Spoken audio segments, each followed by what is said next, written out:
오늘 우리에게 주신 하나님의 말씀 창세기 46장 1절에서 7절까지의 말씀입니다. 창세기 46장 1절에서 7절까지의 말씀 제가 봉독해 드립니다. 이스라엘이 모든 소유를 이끌고 떠나 부엘세바에 이르러 그의 아버지 이삭의 하나님께 희생제사를 드리니 그 밤에 하나님이 이상 중에 이스라엘에게 나타나 이르시되 야곱아 야곱아 하시는지라. 야곱이 이르되 내가 여기 있나이다 하매 하나님이 이르시되 나는 하나님이라. 내 아버지의 하나님이니 애굽으로 내려가기를 두려워하지 말라. 내가 거기서 너로 큰 민족을 이루게 하리라. 내가 너와 함께 애굽으로 내려가겠고 반드시 너를 인도하여 다시 올라올 것이며 요셉이 그의 손으로 내 눈을 감기리라 하셨더라.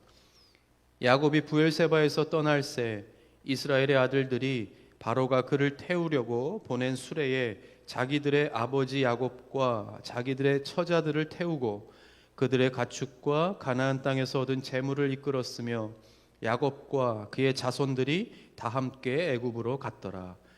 이와 같이 야곱이 그 아들들과 손자들과 딸들과 손녀들 곧 그의 모든 자손을 데리고 애굽으로 갔더라. 아멘. 오늘 읽은 이 본문의 말씀을 기억하면서 우리가 당신은 하나님을 예배해야 할 때입니다 라는 제목으로 함께 말씀을 나눌 때 오늘도 우리가 찬양했던 것처럼 은혜의 주님, 사랑의 주님께서 그 말씀을 통해서 우리에게 은혜 주시기를 바랍니다. 여러분, 우리는 살다 보면 이해하지 못할 상황을 많이 만나게 됩니다. 자기의 계획과는 다르게 혹은 자기의 의도와는 다른 그런 상황들을 많이 만나게 되는데 오늘도 마찬가지죠. 저희가 많이 계획하고 또 우리가 이렇게 준비했었음에도 불구하고 언제든지 그것은 달라질 수 있다 하는 것을 경험하게 됩니다. 그럴 때 어떻게 해야 하는가? 믿음의 사람들은 그럴 때 하나님을 예배해야 합니다. 믿음의 사람들은 어떠한 사람들인가? 믿음의 사람은 운을 따르거나 또 자기의 기분을 따른다거나 많은 사람들이 그렇게 한다고 해서 따라가는 그런 사람들이 아니라 믿음의 사람은 하나님의 약속을 따르는 사람이기 때문입니다. 하나님의 약속을 붙드는 사람이기 때문에 우리는 언제나 그 약속을 바라보고 하나님을 예배할 수 있어야 합니다. 우리가 잘 아는 아브라함을 보면 창세기 12장에서 하나님의 부르심을 소명장이라고 해서 하나님께로부터 부르심을 받습니다. 아브라함의 삶의 기반이었던 갈대아 우르를 떠나서 한 번도 들어보지 못한, 아니 알려주지도 않으시는 그런 땅으로 가라. 아브라함은 그 약속의 말씀만을 붙들고 삶의 터전을 다 버리고 떠납니다. 그런데 약속을 붙들고 떠났다고 해서 바로 잘 되는 일만 생기는 것이 아니죠. 가나안 땅에 도착했을 때 엄청난 기근을 만납니다. 그래서 물을 찾아 애굽으로 내려가게 되죠. 거기에서 아내를 빼앗길 뻔한 일을 당하면서 하나님의 은혜로 벗어나긴 하는데 성경은 이 모든 아브라함의 그러한 이 행적을, 이 행위를 불신앙으로 봅니다. 이 모든 것이 하나님을 믿지 못함에서 온 일들이다, 그렇게 평가하죠. 그런데 아들 이삭도 똑같은 경험을 합니다. 한 번은 기근을 만나니까 아버지인 아브라함처럼 어디로 갑니까? 애굽으로 내려갑니다. 가려고 이렇게 하는데, 그런데 그때는 하나님께서 가지 말라 이렇게 말씀하십니다. 그래서 이삭은 어떻게 했습니까? 가지는 않습니다.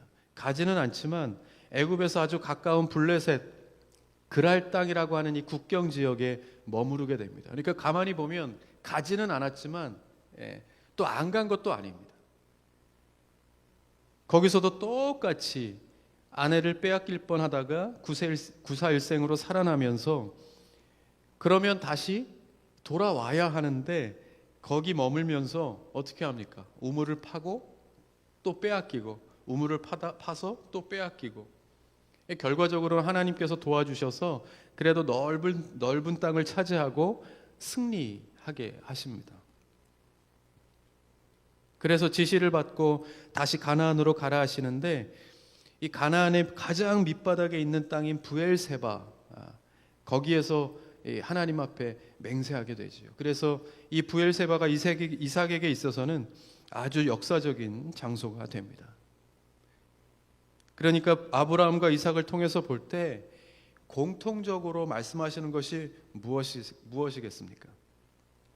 그러니까 여기서 보면 기근과 같은 어려움을 만나도 애굽으로 가면 안 된다는 겁니다. 안 된다. 그런데 오늘 말씀도 보면 야곱도 똑같은 문제 앞에 놓이게 되는 것을 볼 수 있지요. 야곱의 문제는 무엇입니까? 어떻게 보면 조금은 다르게 이 할아버지와 아버지의 문제와는 조금 다르게 보일 수도 있지만, 여기도 역시나 기근입니다. 먹을 게 없어서 굶어 죽게 된 상황에서 하나님께서 요셉을 만나러 가게 하시는 장면입니다. 이 상황이 야곱에게 있어서 마냥 즐거울 수도 또 마냥 슬플 수만도 없는 그런 상황이 된 것은, 왜냐하니까 정말 몇십 년 만에 죽은 줄만 알았던 이 요셉을 아들을 만나게 되는 그런 기쁜 상황이기도 하지만, 방금 말씀드렸던 것처럼 뭡니까? 또 언제 끝날지 모를 기근으로 인해서 모든 가족을 이끌고 어디로 가야 하는 겁니까? 애굽으로 가야 하는 상황이 또 된 것입니다. 그러니까 이전에 할아버지와 아버지의 상황을 이렇게 봤을 때 하나님께서 그리 기뻐하시지 않은 일들을 내가 또 해야 되는 이 상황 속에서 어떻게 합니까? 갈등할 수밖에 없죠. 이것을 가야 하는가 말아야 하는가. 난처하고 어려운 상황에 처하게 된 것입니다. 이사야서에 보면 애굽은 세상을 의미합니다. 그러니까 도움을 구하러 애굽으로 내려가는 것은 무엇을 의지하는 것이 되겠습니까? 세상을 의지하는 것과 같다 하는 것입니다. 애굽을 가면 당장의 문제는 해결될 수 있겠지만, 신앙적인 관점에서 보면 그것은 이 갈등이 생기는 문제이고 하나님께서 그렇게 기뻐하시지 않는 정말로 참 난처한 문제가 되는 것입니다. 여러분, 우리도 다 마찬가지입니다.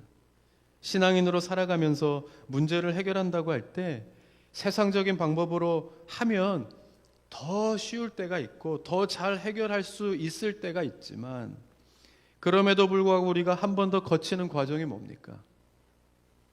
하나님의 뜻이 무엇인가? 에 대해 고민하는 겁니다.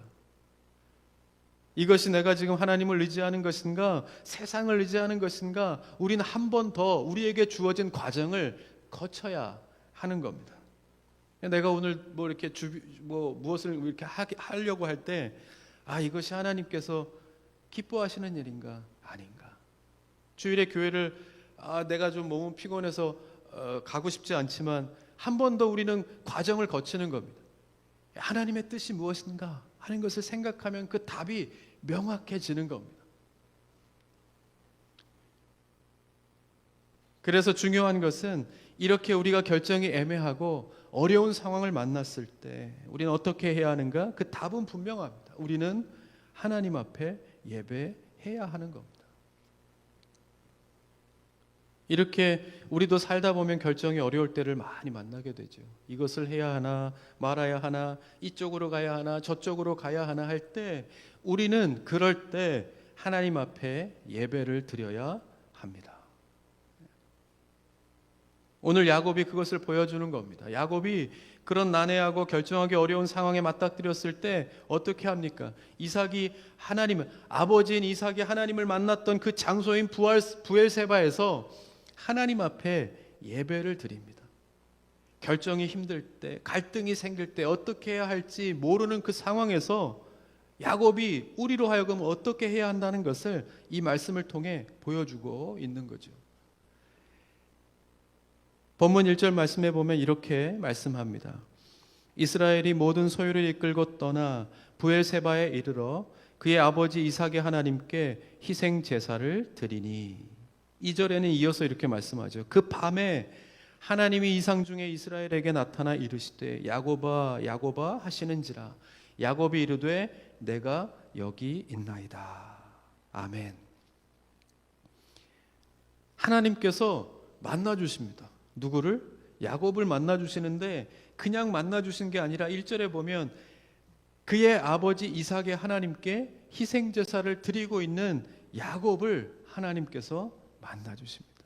그러니까 예배를 드리고 있는 야곱을 하나님께서 만나 주신 겁니다. 여러분, 신앙이라는 것을 다시 한번 정의하면 나의 주도권을 포기하는 겁니다. 하나님 앞에 내려놓는 것입니다. 그러니까 모든 사람은 다 자기가 주도권을 가지고 살죠. 또 자기가 주도권을 이렇게 잡으려고 가지고 살고자 애를 씁니다. 그러나 자기의 주도권을, 우리의 삶의 주도권을 하나님 앞에 맡겨드리는 것, 그것이 바로 신앙인의 가장 기본적이고도 중요한 모습이라 할 수 있는 겁니다. 그래서 우리를 목자와 양에 비유합니다. 목자는 이끌고 양은 따라가는 겁니다. 그런데 양이 목자 보고 따라와라 하면 문제가 발생하는 겁니다. 그래서 우리가 신앙생활을 시작할 때 고백은 시편 23편 1절에 잘 나와 있지 않습니까? 여호와는 나의 목자시니, 내가 양임을 고백하는 겁니다. 나의 삶의 주도권은 하나님께 있다는 것을 고백할, 이것이 우리의 변함없는 고백이 되어야 하고, 그래서 결국에는 시편 기자가 고백하는 거 아니겠습니까? 내게 부족함이 없으리로다. 더할 나위 없이 채우시는 하나님의 은혜 가운데 사는 것이 바로 우리의 신앙의 삶이 되어야 하는 것입니다. 내게 부족함이 없기 때문에 여호와가 나의 목자이십니다 라는 고백은 누구나 할 수 있는 겁니다. 그러나 먼저 여호와가 나의 목자이시니, 주님께서 주시는 그 은혜가 그렇게 되면 가면 갈수록 어떻게 됩니까? 우리가 생각하는 은혜, 우리가 생각하는 형통, 우리가 생각하는 복이 진짜 복이고 형통이 아니라 여호와가 나의 목자가 되어 주실 때 주시는 것이 진정한 은혜이고 진정한 풍성함이고 만족이고 그런 것임을 우리가 알게 되는 것입니다. 그것을 고백하게 되는 겁니다. 지금 야곱이 뭐라고 있는 겁니까? 예배를 통해서 자기의 주도권을 하나님께 넘겨드리고 있는 것입니다. 이것을 고백하고 있는 겁니다. 여호와가 나의 목자이시니,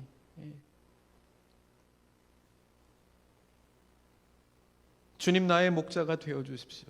나는 주님의 양입니다. 이것을 지금 고백하고 있는 겁니다. 그럼 내가 지금 어떻게 해야 되겠습니까? 말씀해 주십시오. 그렇게 고백할 때 어떻게 됩니까? 고백에서 끝나지 않습니다. 하나님께서 야곱에게 말씀으로 만나 주십니다. 여러분, 예배가 왜 중요하겠습니까? 예배를 통해서 하나님께서 말씀해 주시기 때문입니다. 이 예배를 통해서 말씀으로 우리를 만나 주시기 때문입니다. 그래서 말씀을 듣는 것에 집중해야 합니다. 여러분, 말씀이 선포되어질 때 말씀에 집중할 수 있는 은혜가 있기를 바랍니다. 본능대로 살거나 자기의 계획에 치우치지 않고 자기의 고집과 기분대로 행하지 않고 나의 주도권은 하나님께 있음을 계속해서 고백하면서 말씀에 집중하고 반응하면서 드리는 것이 바로 예배입니다. 다시 말하면 예배는 본능대로 살고 자기의 계획대로 고집대로 기분대로 살던 나의 모습을 다 철저하게 주님 앞에 내려놓고, 그럴 때 주님께서 뭐라 말씀하시는지 집중하고 거기에 민감하게 반응하면서 나아가는 것이 바로 예배라 하는 것입니다. 그래서 여러분, 우리가 예배 드릴 때 가만히 있지 않고 일어나라, 또 이렇게 교독도 하고 읽게 하고 또 손을 들고 찬양하자, 손을 들고 기도하자, 아멘 합시다, 교제합시다, 두 손을 앞으로 쭉 뻗읍시다, 이렇게 요구하는 것이 많습니다. 여러분, 그럴 때 그 말씀이 어떻게 해야 합니까? 따라가야 하는 겁니다. 주도권을 내려놓고 예배를 내가 주도하려고 하지 않고 주님께서 말씀하시는 것을 따라가겠다라고 하면서 내 주도권을 자꾸 내려놓으려고 할 때 그 비워진 마음속에 하나님께서 준비하신 은혜가 채워지는 것입니다. 그래서 이렇게 보면 아직도 이렇게 거기에 익숙하지 않은 우리 성도들이 있습니다. 근데 그것이 익숙하지 않은 것과 따라하지 않은 것과는 달라요. 여러분, 금년 한 해는 한번 그 인도하심에 따라서 나의 주도권을 내려놓고 그 한번 이렇게 한번 따라하면서 이렇게 반응하며 나아가시길 바랍니다. 그러면 그것을 통해서 하나님께서 점점 더 큰 은혜로 채워주시는 겁니다. 예. 보십시오. 예배를 드렸더니 야곱에게 이렇게 말씀하십니다. 3절과 4절. 하나님이 이르시되 나는 하나님이라 내 아버지의 하나님이니 애굽으로 내려가기를 두려워하지 말라. 내가 거기서 너로 큰 민족을 이루게 하리라. 내가 너와 함께 애굽으로 내려가겠고 반드시 너를 인도하여 다시 올라올 것이며 요셉이 그의 손으로 내 눈을 감기리라 하셨더라. 아멘. 아멘. 예배하는 야곱에게 야 이거 지금 어떻게 해야 될지 하나님 말씀해 주십시오라고 간절하게 예배하는 이 야곱에게 하나님께서 말씀으로 이렇게 분명하게 말씀합니다. 뭐라고 말씀합니까? 명확하게 가라. 가라. 괜찮다. 가라. 그러면서 가라고 말씀하시고 두려워하지 말라. 그리고 가면 내가 큰 민족을 이루겠고 그리고 어떻게 합니까? 끝에 내가 너와 함께 할 것이고 너를 인도하여 다시 돌아오게 할 것이라. 아멘. 너무도 세밀하게 말씀하고 있는 것을 볼 수 있죠. 그냥 야곱은 하나님 앞에 예배했을 뿐인데 하나님 앞에 그냥 예배했을 뿐인데 하나님께서 야곱의 마음을 다 아셔서 세밀하게 단계적으로 말씀하고 있는 것을 볼 수 있습니다. 할렐루야. 이런 인도하심이 저와 여러분들에게 있기를 바랍니다. 이제 어떻게 하면 되겠습니까? 가면 됩니다. 가면 됩니다. 그런데 이쯤에서 한 가지 의문이 생길 수 있죠. 뭡니까? 전에는 가지 말라고 했는데 지금은 또 가라고 하십니다. 어떤 때는 가지 말라고 하시고 똑같은 애굽인데 지금은 또 가라고 하시고 왜 이랬다 저랬다 하실까? 여기서 중요한 것을 발견할 수 있습니다. 뭐냐 하면 가지 말라 하시는 것은 뭡니까? 애굽을 의지하려고 하는 마음이 있기 때문입니다. 하나님을 의지하고 가야 하는데 믿음의 사람들은 어느 상황에서든지 하나님을 의지하고 가야 함에도 불구하고 애굽을 의지하려는 마음이 있음을 아셨기 때문에 가지 말라 하신 것입니다. 그런데 여기서는 가라 이렇게 말씀하시죠. 왜입니까? 하나님께서는 예배하는 야곱을 보신 것입니다. 예배를 드리고 있는 야곱의 모습을 보신 것, 그 마음의 중심을 이미 보신 겁니다.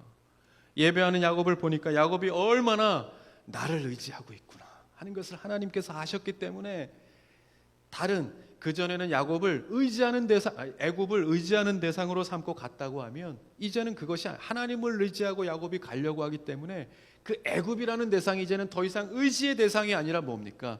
도구가 되는 것. 하나님께서 야곱에게 은혜 주시기 위한 도구로 사용하시게 되는 것입니다. 여러분 그러니까 우리가 하나님을 의지할 때 하나님께서는 내 주위에 이 애굽과 같은 것들도 도구로 사용하실 수 있는 분이심을 그래서 우리에게 이롭게 하시는 모든 우리가 볼 때는 나를 해롭게 하고 나를 어렵게 하고 갈등을 일으키는 대상인 것 같고 그렇지만 그런 사람들을 통해서 그런 일들을 통해서 그런 대상들을 통해서 우리에게 합력하여 선을 이루시는 분이심을 꼭 믿으실 수 있기를 바랍니다. 겉으로는 똑같습니다. 다 같은 애굽으로 가는 것이지만 그 속은 달라요. 할아버지도 아버지도 이 야곱도 지금 다 같이 애굽을 향하여 가고 있지만 하나는 애굽을 의지하며 가는 것이고 다른 하나는 하나님을 의지하고 가는 것이라 하는 겁니다. 완전히 다릅니다. 이 분별함이 어디서 오는가? 예배에서 오는 거예요. 말씀 앞에 설 때 우리가 이 분별함의 은혜를 얻게 됨을 꼭 기억해야 합니다. 그래서 여러분 우리가 말씀 앞에 섰을 때 이렇게 예배할 때 하나님 앞에 섰을 때 우리가 기억하고 취해야 할 결정은 딱 두 가지입니다. 뭐 더 이상 갈등할 필요도 없습니다. 두 가지. 하나는 순종이고 하나는 신뢰입니다. 우리가 어떠한 말씀이든지 모든 말씀 앞에 서게 되면 우리가 할 수 있는 말씀은 우리가 이렇게 말씀을 딱 받았을 때 할 수 있는 것은 뭡니까? 순종하는 것. 그런데 딱 들었을 때 할 수 없는 것들이 있어요. 그것은 뭡니까? 신뢰하는 것. 이 두 가지만 기억하면 됩니다. 그럼 보면 우리가 할 수 있는 것이 무엇입니까? 많습니다. 예배할 수 있죠. 야곱처럼 예배할 수 있고, 찬양할 수 있고, 전도할 수 있고, 선교할 수 있고, 봉사할 수 있고, 섬길 수 있고, 우리가 할 수 있는 것들이 많이 있습니다. 이건 뭡니까? 순종하는 것. 순종하는 것. 이거는 뭐 맡길 것도 없습니다. 내게 말씀하시면 저 사람이 더 잘하는데 얘기할 필요가 없는 겁니다. 말씀하시면, 말씀 앞에 서면, 내게 말씀하시면 내가 그냥 순종하는 겁니다. 내가 하면 됩니다. 여러분, 이런 것은 하면 할수록 능력이 나타납니다. 야곱을 봐도 알 수 있지 않습니까? 그냥 예배했을 뿐인데, 그래서 말씀에 따라서 그냥 가고자 했을 뿐인데 하나님께서 세밀한 그의 나아갈 길을 계획하고 계시는 것을 볼 수 있죠. 그러므로 가능한 많이 순종할수록 좋다. 성경은 우리에게 그렇게 가르쳐주고 있지 않습니까? 그래서 순종에 대해서 그렇게 강조하여 말씀하는 겁니다. 그런데 반면에 할 수 없는 것들이 있습니다. 할 수 없는 것들은 어떻게 합니까? 신뢰하고 주님께 맡기는 것. 맡기는 것. 히브리서에 보면 하나님께 맡기는 것을 안식이라고 말씀합니다. 안식. 그러니까 맡기면 안식이 되고, 안식할 때 비로소 완성하게 된다는 겁니다. 여기에 굉장한 비밀이 담겨 있는 것이, 언제 하나님이 완성하실까요? 이렇게 보면 내가 신뢰할 때, 내가 신뢰하게 될 때, 주님께 맡겼을 때, 완전히 온전히 평안함으로 맡겼을 때, 안식하게 될 때 완성시켜 주신다, 완성케 하신다 하는 것입니다. 여러분, 그러니까 무언가 열심히 내가 하긴 하는데 계속 공허해요. 만족하지 않아요.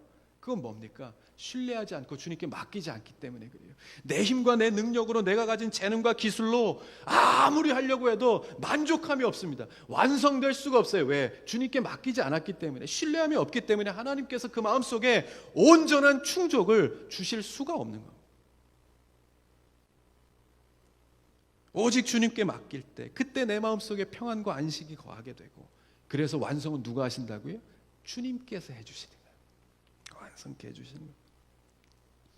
그래서 딱 두 가지, 할 수 있는 것은 뭡니까? 순종이고, 할 수 없는 것은 신뢰하고 주님께 맡기는 겁니다. 요한복음에 보면 가나안 혼인잔치가 나오는데, 여러 번 나누었던 것처럼 큰 잔치가 벌어졌는데 뭐가 떨어집니까? 포도주가 떨어집니다. 이것은 잔치가 망한 거나 마찬가지입니다. 근데 아주 이렇게 난감한 일을 만났을 때 어떻게 해야 됩니까?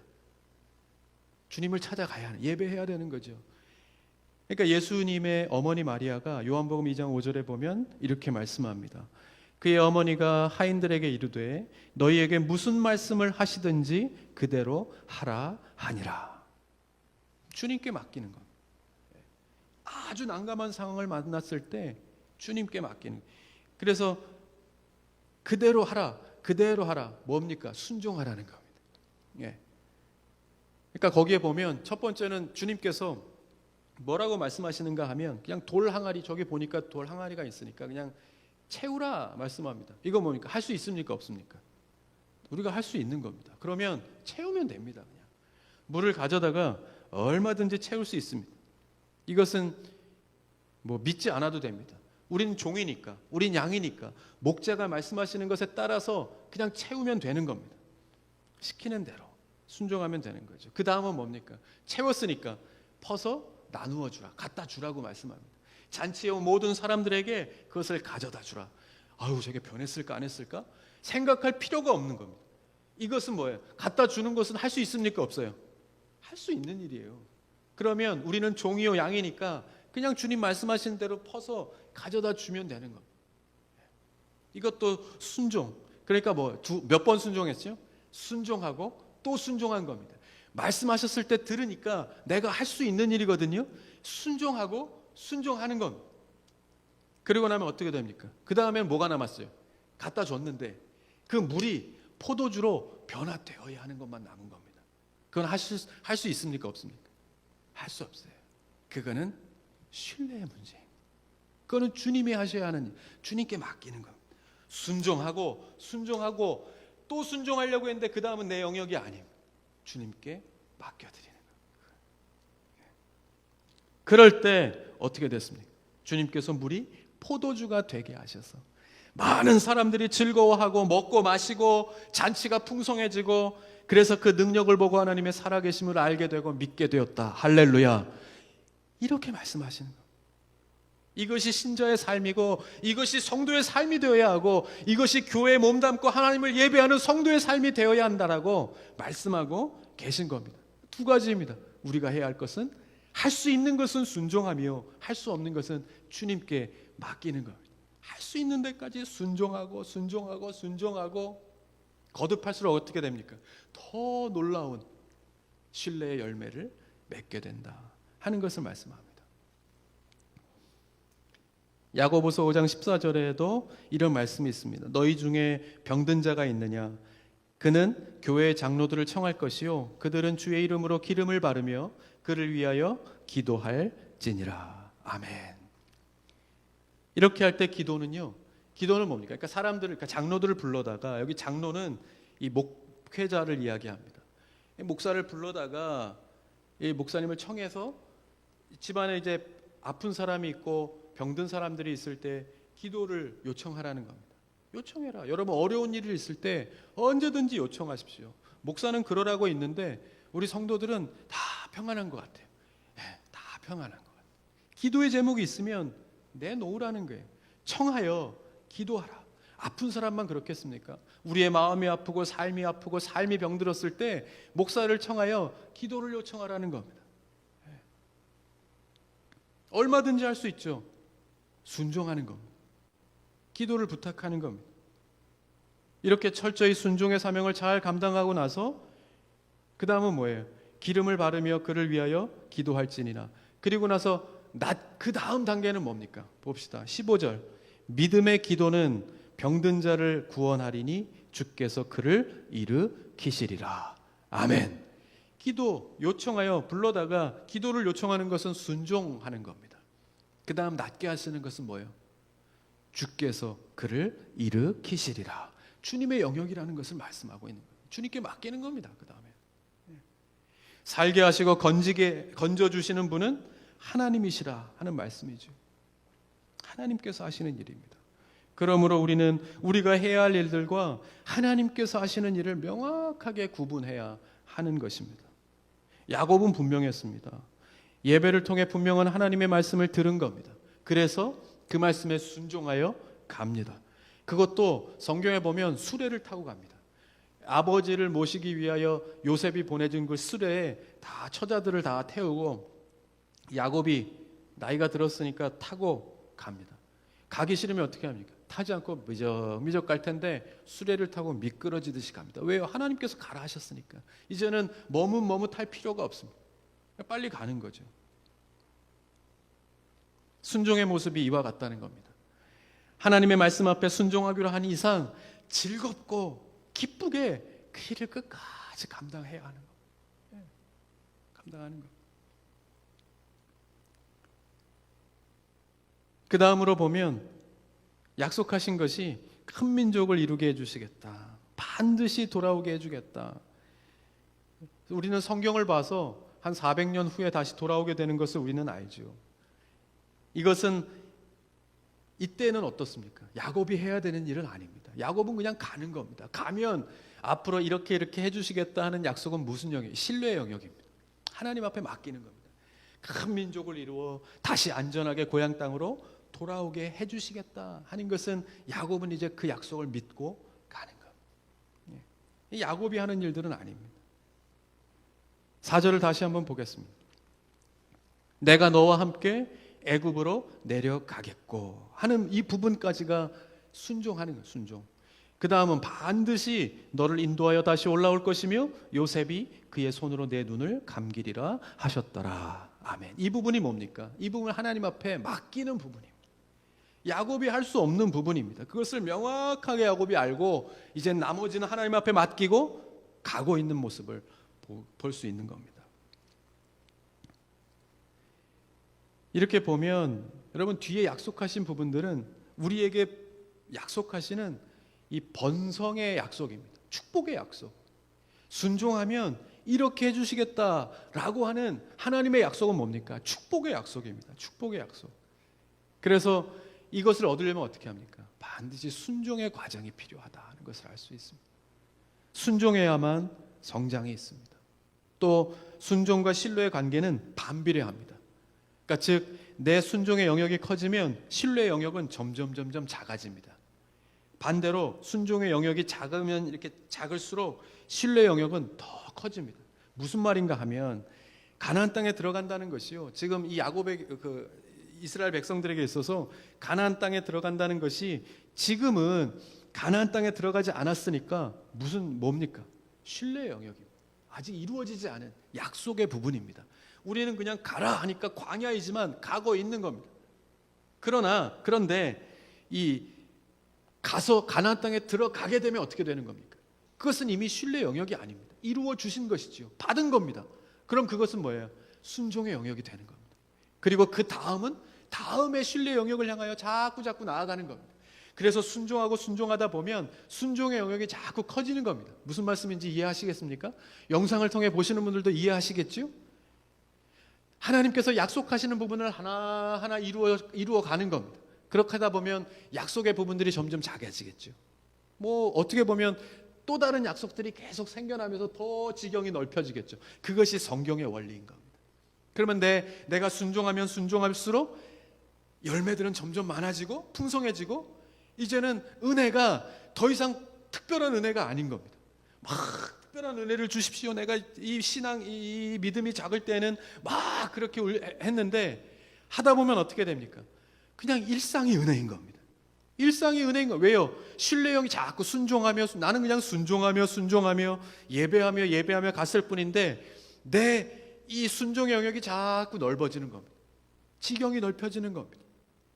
그렇게 하다 보면 주시는 은혜 그냥 약속만 믿고 갈 뿐인데 이젠 그것이 일상이 되어져 가는 그것이 바로 성도의 삶이라 설명하고 있는 겁니다. 여기서도 큰 민족을 이루고 다시 돌아오게 할 것이라 말씀하시는 이것은 그냥 주님께 맡기는 겁니다. 내가 해야 될 일이 아니기 때문에 분명히 하나님께서 가라 말씀하셨기 때문에 지금 나는 가는 겁니다.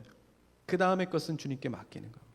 근데 결과적으로 어떻게 됐습니까? 나중에 큰 민족을 이루어 지금은 70명의 그냥 식솔들이 같이 쭉 내려가지만 나중에 430년이라는 세월이 다 흐르고 나서 장정만 60만이 되는 그야말로 모든 친척 다 합쳐서 한 200~300만이 되었다고 하지 않습니까?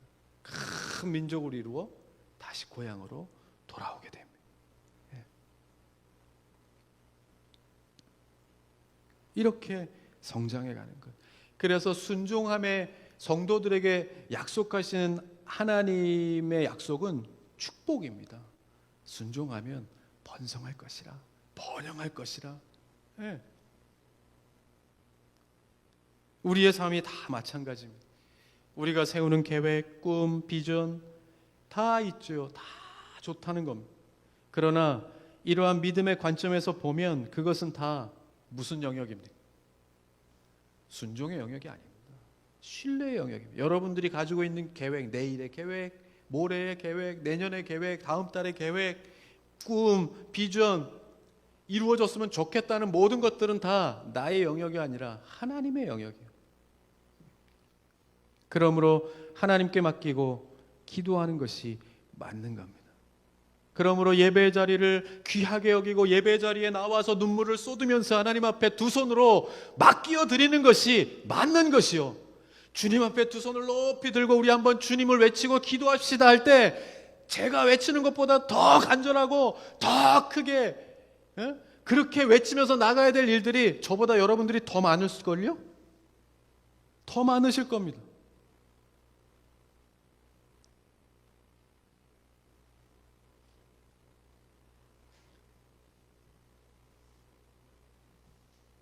그러므로 예배하면서 지금 우리가 순종해야 할 말씀이 내게 주시는 말씀이 무엇인지를 집중하며 반응하며 나아가는 그것이 성도의 삶이라는 것을 우리에게 말씀하고 있는 것입니다.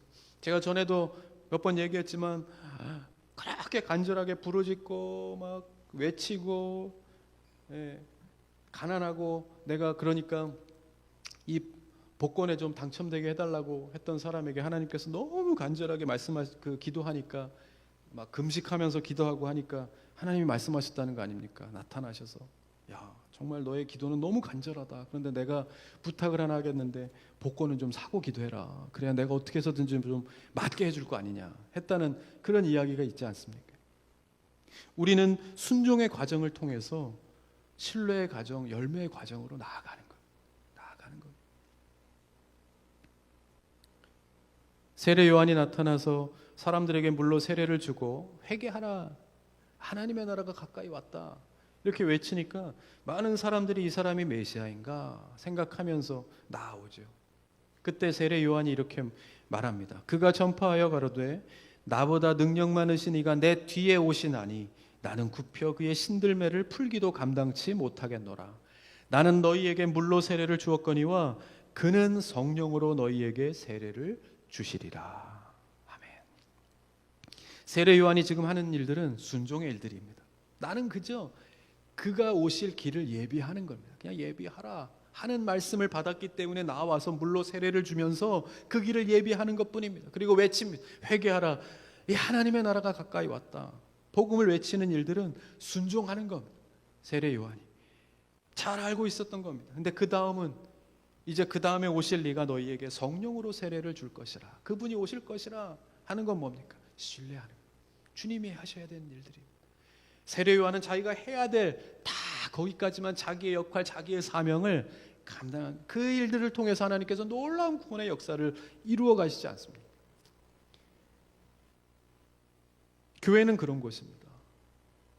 그러니까 한 번 순종하면 인생의 방향이 바뀌고, 두 번 순종하면 역사가 일어나고, 세 번 순종하면 기적이 일어난다고 그렇게 이야기하니까 교회는 기적이 계속해서 일어나는 겁니다.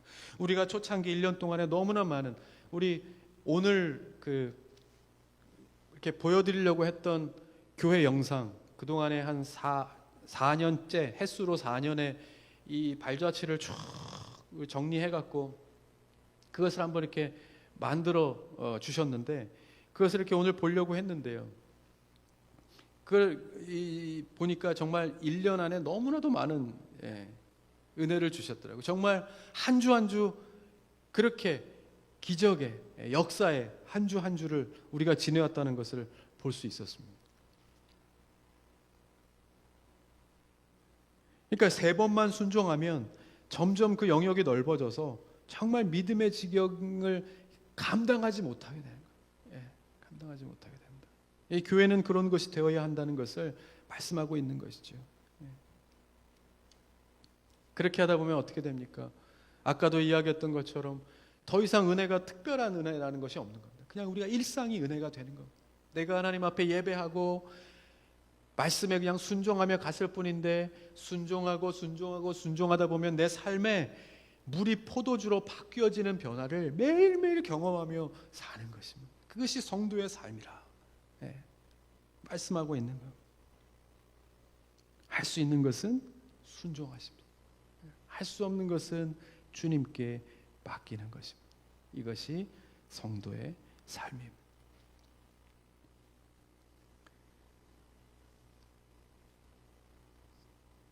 그래서 아까도 말씀드렸던 것처럼 열매, 그런 순종과 순종을 통해서 하나님께서는 그 자녀들의 삶, 성도의 삶을, 그 백성들의 삶을 번성케 해 주신다 하는 것입니다.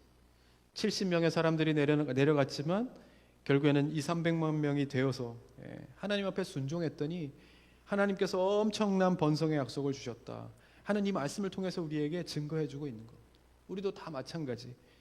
너무 욕심 부리지 말고 무조건 순종하고 신뢰하는 겁니다. 순종이 있고 신뢰가 있으면 어떻게 해요? 번성의 역사가 있습니다. 우리 개인도 번성하게 하십니다. 번영하게 하십니다. 말씀 앞에서 순종하고 말씀 앞에서 신뢰하는 저와 여러분 다 되시기를 바랍니다. 그래서 이 인생에 도움이 안 되는 것 같은, 우리가 볼 때 불운해 보이는 것들도 다 합력하여 선을 이루게 만들어 주십니다. 대표적으로 기근 때문에 애굽에 내려가기는 갔지만 이 야곱의 식솔들도 이렇게 내려가는 것을 보면, 내려갔을 때 애굽에서 산 것이 아니라 다른 지역에 살게 됩니다. 그 이유 중에 하나가 애굽 사람들은 이 사람들을 별로 좋아하지 않았어요. 왜냐하면 이 사람들의 직업이 이 목축업이었는데 냄새도 나고 이건 천한 직업이었기 때문에 왔을 때 사람들이 싫어했단 말이죠. 이렇게 안 좋게 여겼단 말입니다. 천하게 여겼기 때문에 애굽에 오긴 왔지만 애굽에 살지 못하고 조금 떨어진 고센이라고 하는 그 지역에 이스라엘 백성, 이 민족들이 이렇게 야곱의 식구들이 거기에 모여서 살게 됩니다.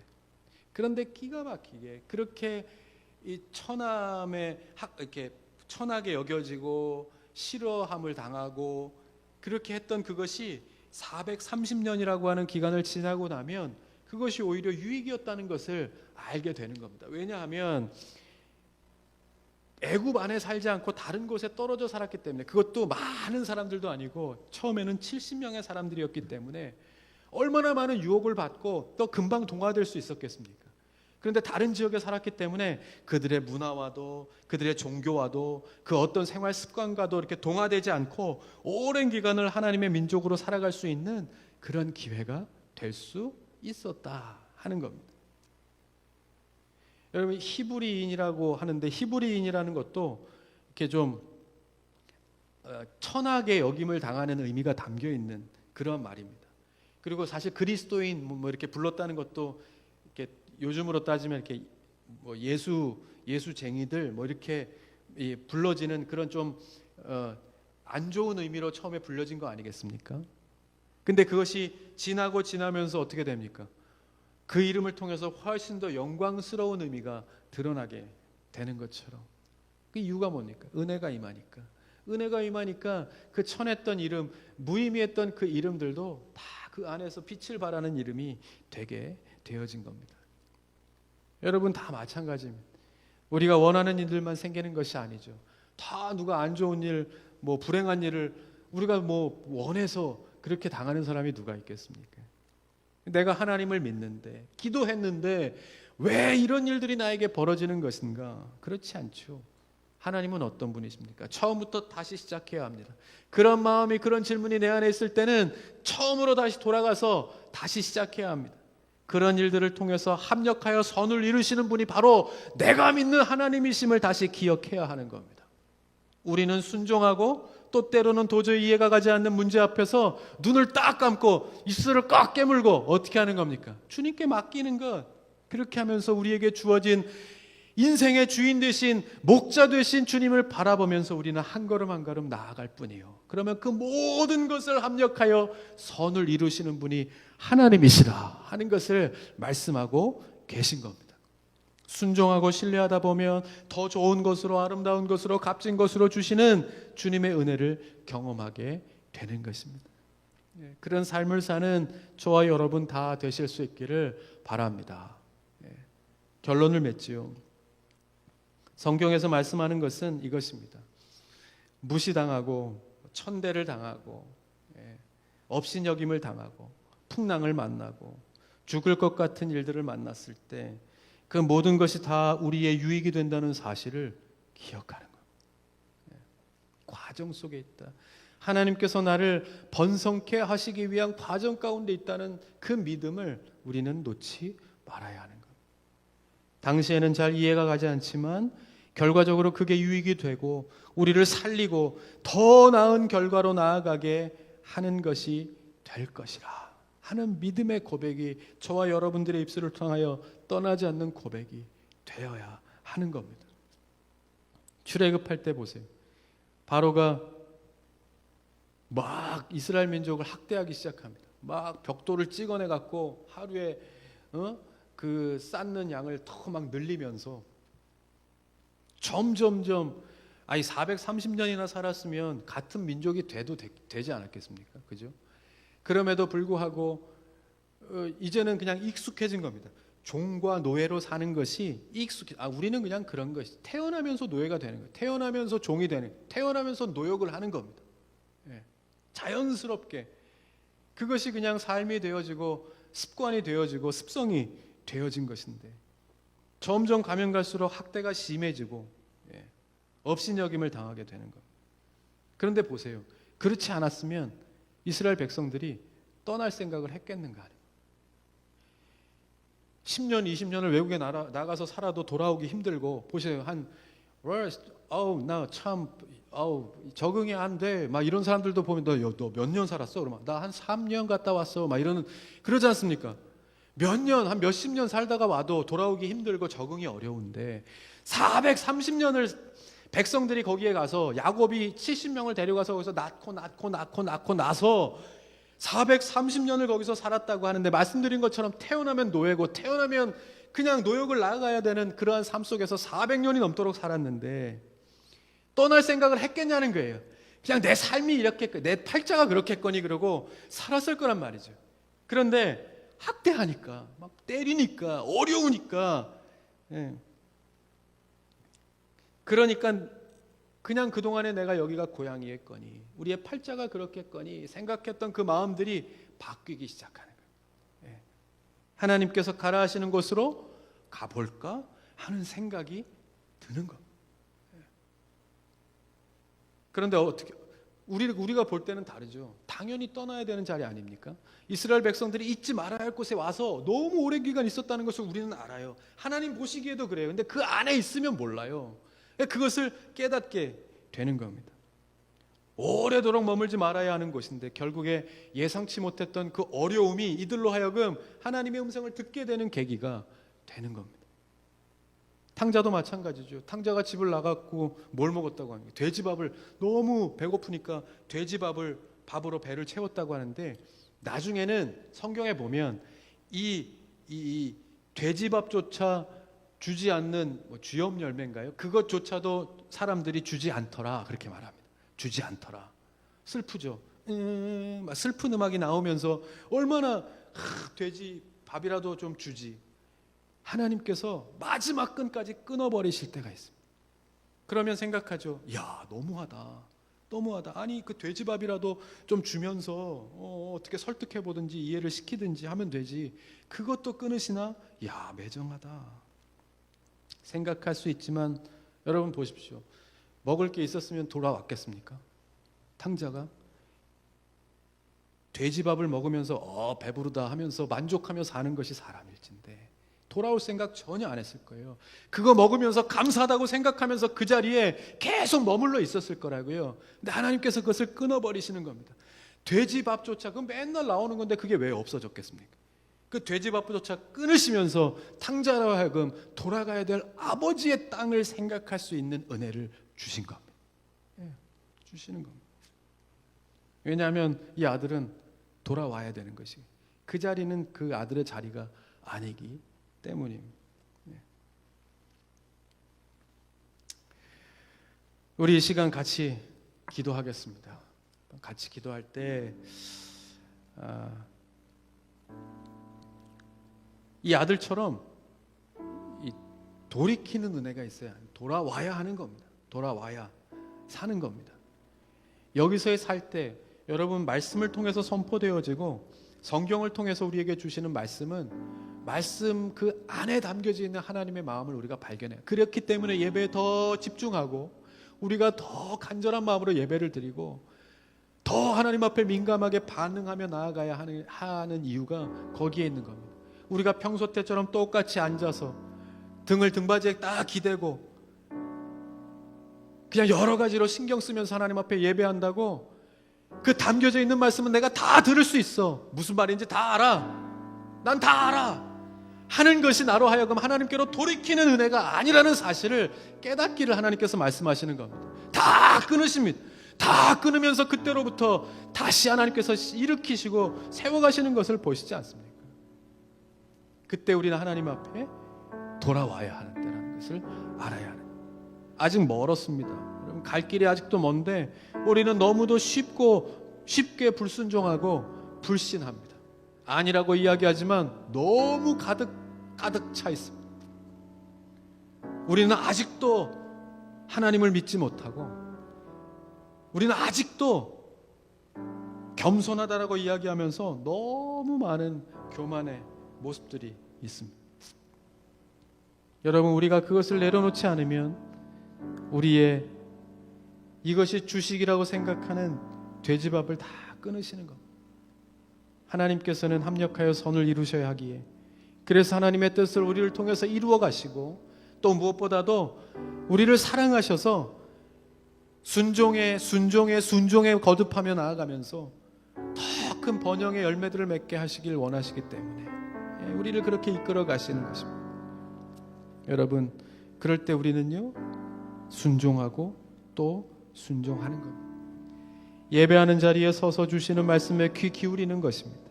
그리고 겸손하게 그 말씀에 순종을 결심하는 것, 그것이 지금 우리에게 필요한 것임을 꼭 기억하며 우리 이 시간 한번 기도하십시다.